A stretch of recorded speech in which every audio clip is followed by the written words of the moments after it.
For 30 miles, these guys went on some pretty rough trails today, and with President Bush leading the entire way. Now, this study also looks at where people were when the explosion hit, whether in their homes, outside, or in a car. Each person had something like this. It wrote a message on the back of it and put it on the cross in the middle of a service. They forced their way into this store, breaking the door jamb. One inmate says that learning how to till the soil and garden could get him a job. Any kind of loud noise can send her a jolt, even something like thunder.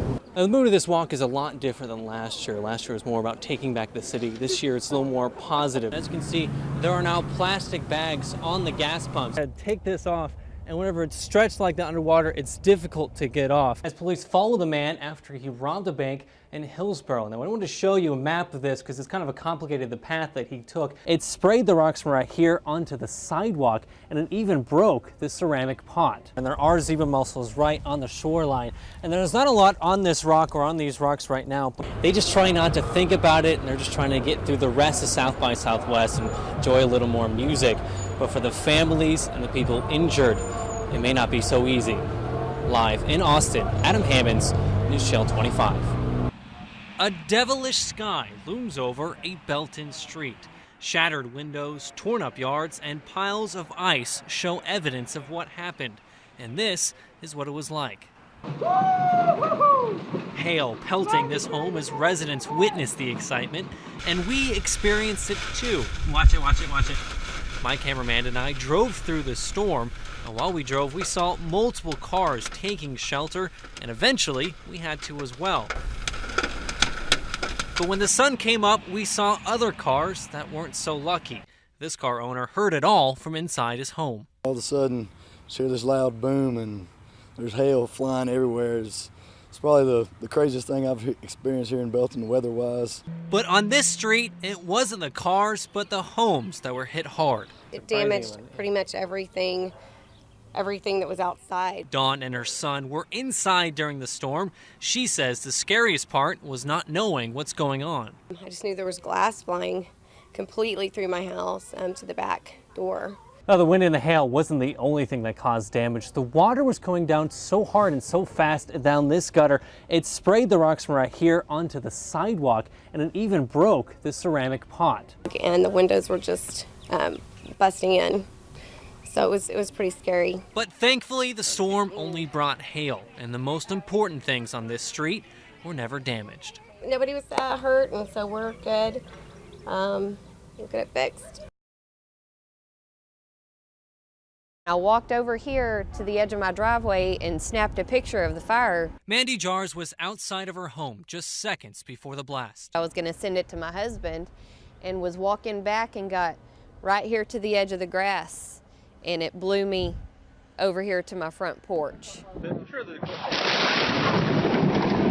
That's what threw her close to 20 feet, but amazingly, she was okay. I stand here and I look at that wall, and I think if it did that, how was I able to even get up and go inside to get my son to safety?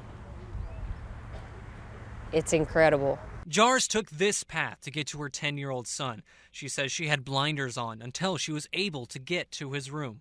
When he tells it, he says, you know, Mama, I didn't know what was happening, but as soon as I heard you call my name and I knew you were okay. So he was worried about me and I was worried about him.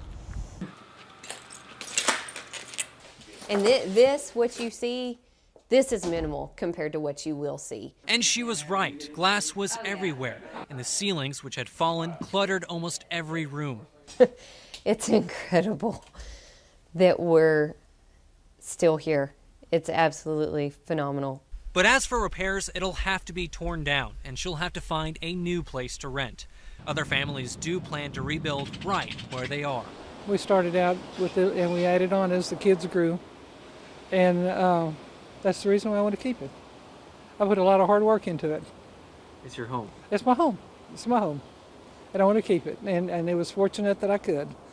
But even though Jars can't live here, she says she's not leaving West. We definitely want to stay here. This is our home. This is the town we were born and raised in, grew up in our whole lives. This is where all of our memories are. And of course, we want that for our kids too. It's a community walk where residents come together to sing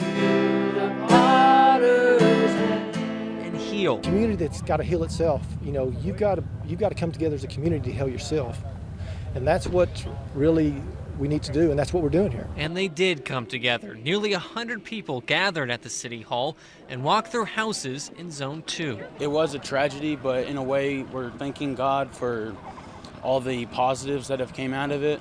In a way, even though it was a tragedy, there were some positives that came out of it. These high schoolers say this walk means a lot for the town, even for those who don't live in the homes but helped build them. Each Saturday morning we have a cleanup crew that we go to people's houses who are being rebuilt, and we help clean up the construction site. And we've done that for probably the last 25 Saturdays. But this isn't the first walk. Last year, residents walked through Zone 3, 3 months after the explosion.